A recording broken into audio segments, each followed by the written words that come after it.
দেবী ও চন্দ্র সত শ্রী অকাল। দেখো সকালবেলা উঠে আমার আজকে ঝাড় দেওয়ার পালা পড়েছে। আর তারপরে দেখো আমি একটু চলে গেলাম ভধুকে দেখতে। ভধু দেখো কীভাবে শুয়ে রয়েছে আর আমার মুখের দিকে তাকিয়ে রয়েছে, যেহেতু আমি ফোন ধরে রয়েছি। আর তারপরে একটুখানি গ্যাসটা পরিষ্কার করে নিলাম। আর যারা আমার ভিডিও দেখে সাবস্ক্রাইব করো না তাদেরকে এরকম চিনি ছাড়া কালো চা খাওয়াবো, আর যারা সাবস্ক্রাইব করো তাদের এরকম দুধালা মিষ্টি চা খাওয়াবো। আর দেখো তারপরে ঘুম থেকে উঠে পড়েছে আমাদের সম্পত্তির মালকিন।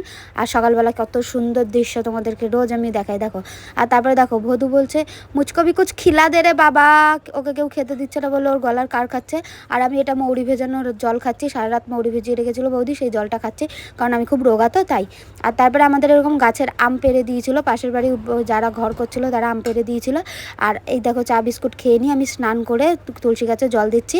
আর এই আমগুলো আমার মা কেটে নিয়ে রোদে দিতে বলেছিল, মা কেটে সব কিছু মাখিয়ে রয়েছিল, আমি তাই এগুলো রোদে দিচ্ছি এখন। এগুলো দিয়ে আম তেল বানাবে।